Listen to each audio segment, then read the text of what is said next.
Assalamualaikum warahmatullahi wabarakatuh.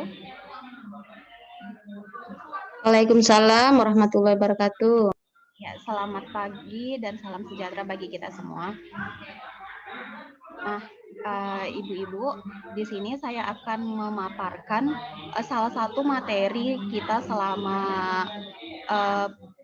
program sekolah penggerak ya, yaitu pendidikan yang memerdekakan. Ya, nah sebelum memulai materi, kita ice breaking dulu ya, biar supaya fokus karena tadi kita sudah banyak materi. Nah, clue-nya jika saya bilang lakukan, maka ibu-ibu semua melakukan apa instruksi saya. Ya, clue-nya adalah lakukan. Oke, kita mulai ya Bu. Oke. Lakukan, pegang kepala, lakukan pegang hidung, pegang pundak. Ayo nggak konsen, tidak ada clue-nya. Begitu ya Ibu. Oke, nah oke. Kita sedikit ice breaking untuk penyegaran. Nah, di sini saya akan memaparkan materi saya.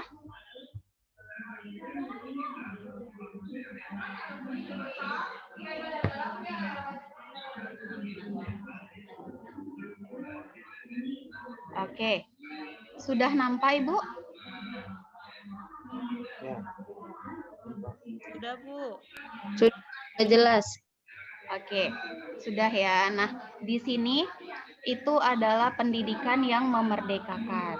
Nah, sebelumnya saya ingin bertanya dulu nih kepada ibu-ibu sekalian, apa sih persepsi ibu tentang pendidikan yang memerdekakan? Ada yang bisa kasih saya masukan? Diskusi dulu nih kita. Boleh Bu, saya Bu Eni. Ya. Ya, kalau menurut pendidikan yang memerdekakan adalah pendidikan yang berorientasi atau berpusat kepada siswa. Dalam memberikan pembelajaran itu melihat segala potensi, bakat, minat, karakteristik peserta didik yang dimiliki oleh peserta didik tersebut gitu. Tidak berkesan memaksakan kehendak dalam hal materi pembelajaran. Itu menurut saya, Bu.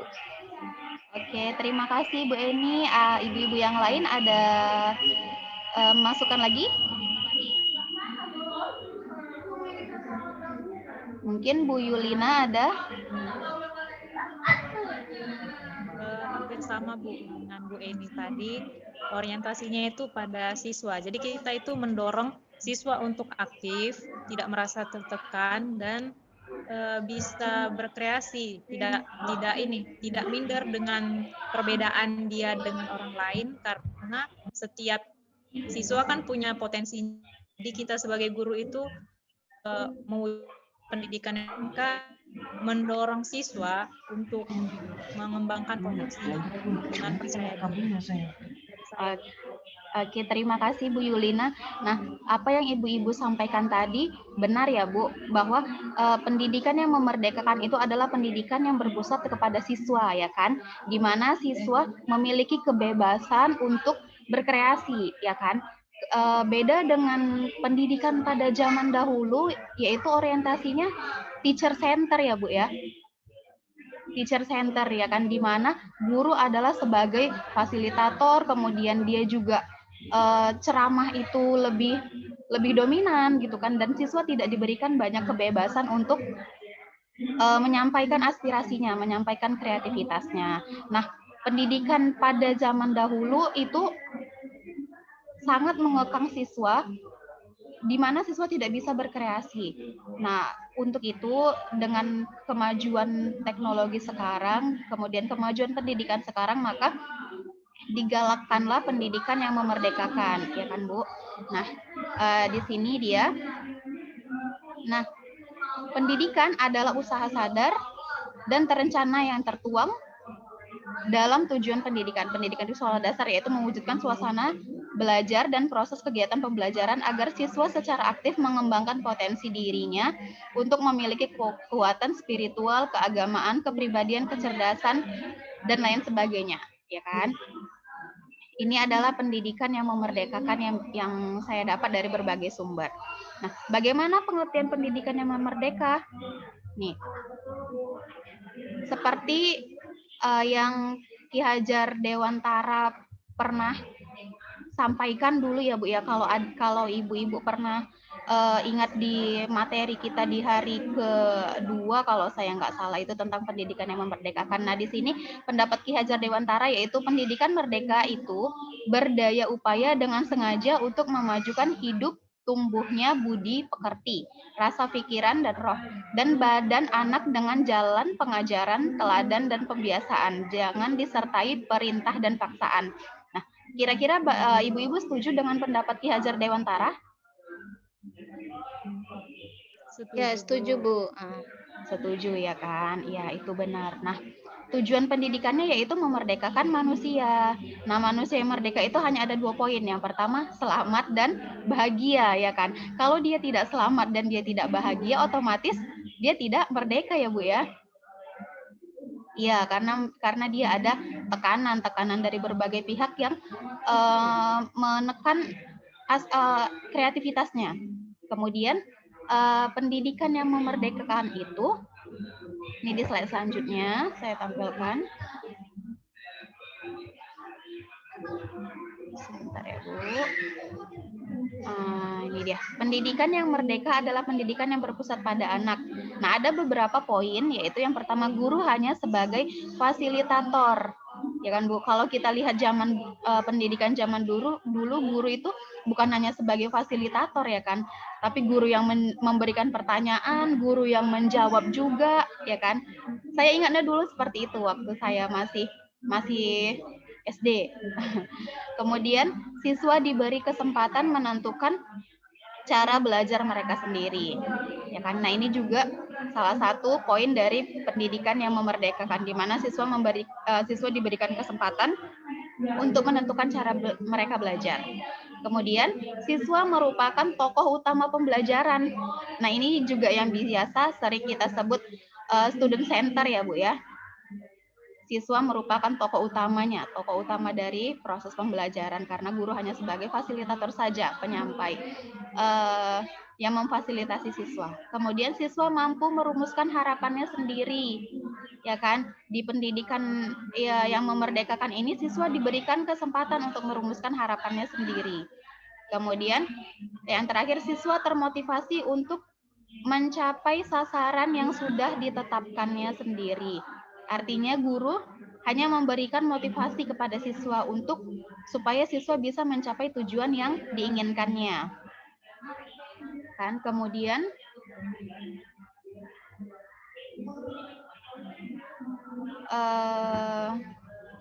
ini dia. Di samping kita memiliki pendidikan yang tujuan kita adalah untuk pendidikan yang memerdekakan, ternyata ada kelebihan dan kekurangan dari pendidikan yang memerdekakan ini. Yang pertama kita bahas kelebihannya dulu, kan? Yaitu siswa bisa lebih mengeksplor kemampuan sehingga pembelajaran terasa mudah karena dia merasa senang. Itu kelebihannya yang pertama ya Bu ya, karena siswa diberikan kesempatan untuk berekspresi sehingga dia merasa senang, dia tidak merasa tertekan, dia tidak merasa kemampuannya itu terbatas gitu. Kemudian suasana belajar menjadi demokratis, ya kan? Nah, kalau sudah merdeka, sudah siswa merasa senang, otomatis pembelajaran juga demokratis, di mana siswa juga bisa dengan leluasa menyampaikan aspirasinya, menyampaikan pendapatnya. Kemudian melatih berpikir kritis, ya kan? Dengan siswa diberikan kesempatan untuk mengeksplorasi dirinya sendiri, berarti kita juga memberikan kesempatan kepada siswa untuk berpikir kritis. Misalnya kita memberikan suatu permasalahan yang harus mereka cari jalan keluarnya, ya kan Bu? Oke. Kemudian di samping kelebihan ada juga kekurangannya. Kekurangannya yaitu sulit diimplementasikan dalam skala besar. Nah, kenapa begitu?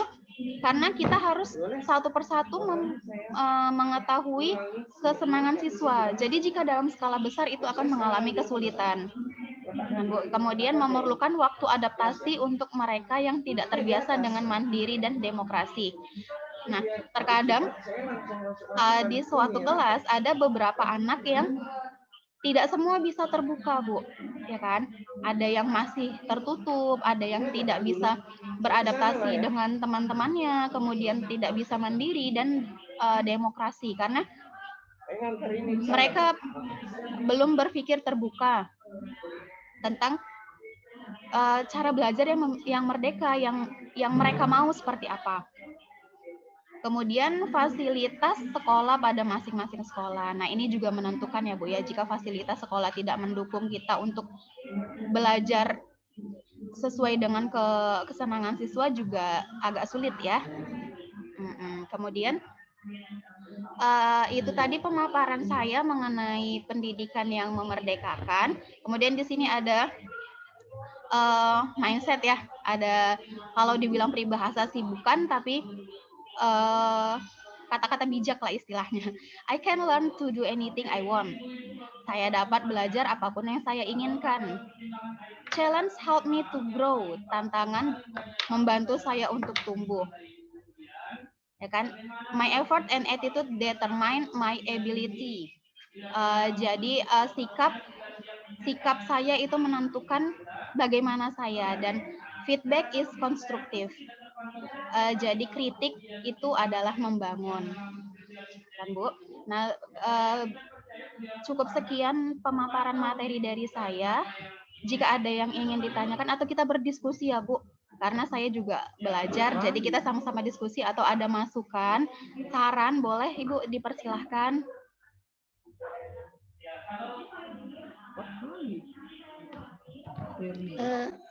Terima kasih ya Bu Ena, pemaparannya cukup luar biasa dan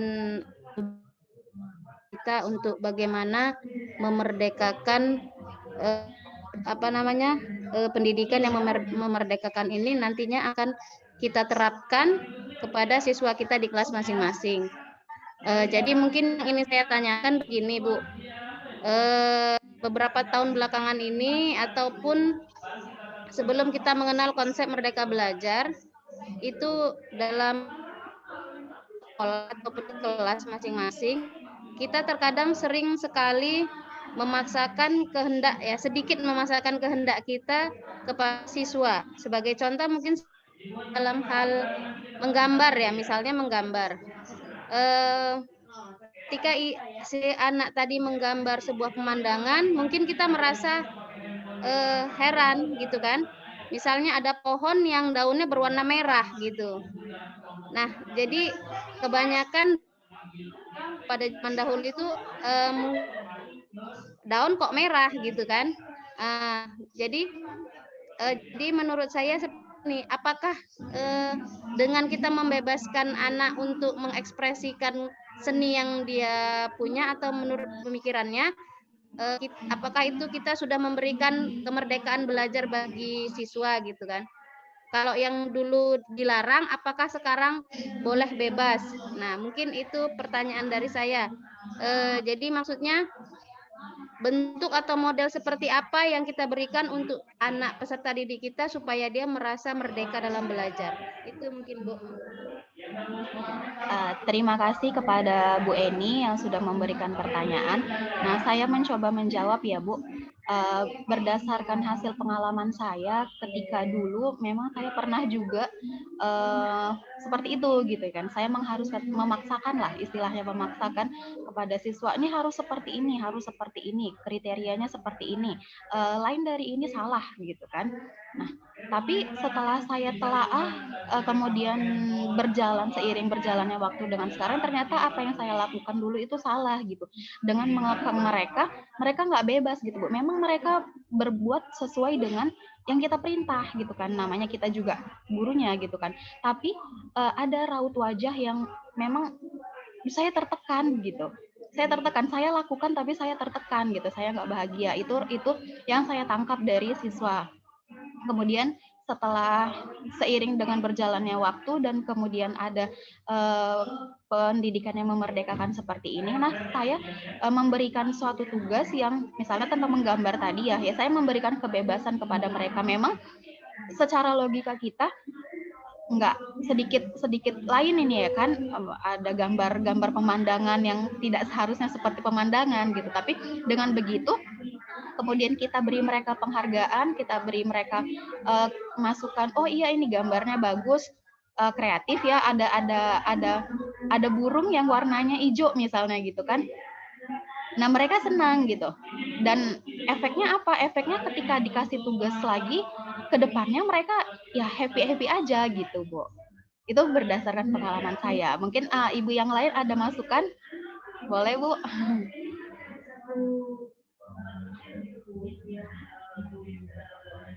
Oke, kalau tidak ada, terima kasih atas partisipasinya yang sudah bergabung di Zoom saya. Lebih dan kurangnya saya mohon maaf. Saya tutup ya Bu ya. Assalamualaikum warahmatullahi wabarakatuh. Selamat pagi dan salam sejahtera bagi kita semua. Waalaikumsalam warahmatullahi wabarakatuh. Nah, oke. Sama-sama Bu. Ibu sekarang masih ada satu lagi nih, kan kita disuruh kritik ya, kritik. Boleh dari Bu Eni, Bu Yulina, Bu Herlendi, biar supaya waktunya juga panjang nih. Boleh Bu, satu-satu.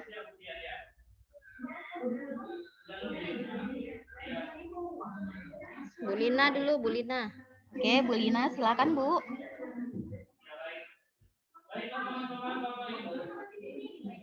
Ini berupa masukan ya Bu ya? Ya, kritik, saran Bu, boleh bebas Bu. Saya Ibu ini sudah rinci penjelasannya, saya juga sudah memahami. Jadi saya juga bisa menambah wawasan saya dari presentasi Ibu, bahwa memang untuk mewujudkan pendidikan yang merdeka, memerdekakan siswa, itu harus dari hati, tidak boleh kita saja yang memaksakan kehendak, dan sebenarnya kita pun tidak boleh terlalu membebaskan anak. Jadi istilahnya semua ada batasannya, meskipun mereka memiliki potensi yang harus kita kembangkan, kita juga harus kasih batasan, jangan sampai mereka terlalu bebas atau terlalu merdeka. Semua memang kendali tetap di tangan kita, hanya saja bagaimana supaya mereka itu bisa mengembangkan potensinya. Jadi ini sebenarnya tugas kita, PR kita sebagai guru sebenarnya di sini, mencari cara yang kreatif supaya anak tidak tertekan, supaya potensinya juga berkembang, dan kita juga rajinlah mencari gitu supaya pelajaran yang kita berikan itu sama siswa. Kira-kira begitulah Bu, kurang lebih dari saya. Terima kasih Bu. Terima kasih Bu Yulina. Mungkin Bu Eni ada kritik, masukan Bu? Ya, kalau dari saya yang sudah saya lihat tampilannya sudah bagus, isi materinya juga sudah bagus, dan benar apa yang disampaikan Bu Yulina ya, bahwasannya di konsep Merdeka Belajar ini memang guru sebenarnya yang menjadi ujung tombak dari semua pembelajaran yang ada di kelas. Jadi guru itu harus rajin mencari informasi dan kreativitas yang baru dalam memfasilitasi siswa kita untuk belajar secara merdeka. Tanpa adanya guru yang rajin dan berinovasi, tentu siswa itu ya tidak akan mengikuti saja alurnya seperti itu gitu. Jadi kerja keras dari seorang guru untuk lebih berkreasi lagi. Tapi semuanya sudah bagus, mereka sama-sama berpikir. Demikian Bu dari saya. Terima kasih. Terima kasih Bu Eni. Bu Herlendi, ada kritik, masukan, dan saran Bu?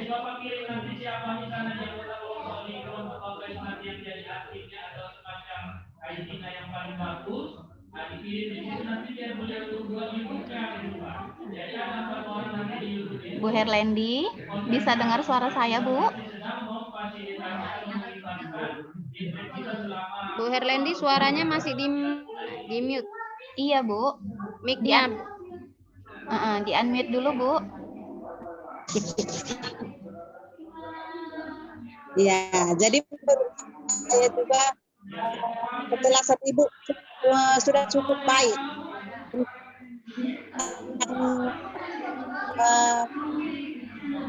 Materi yang tadi. Jadi ya dipahami. Kita harus apa namanya?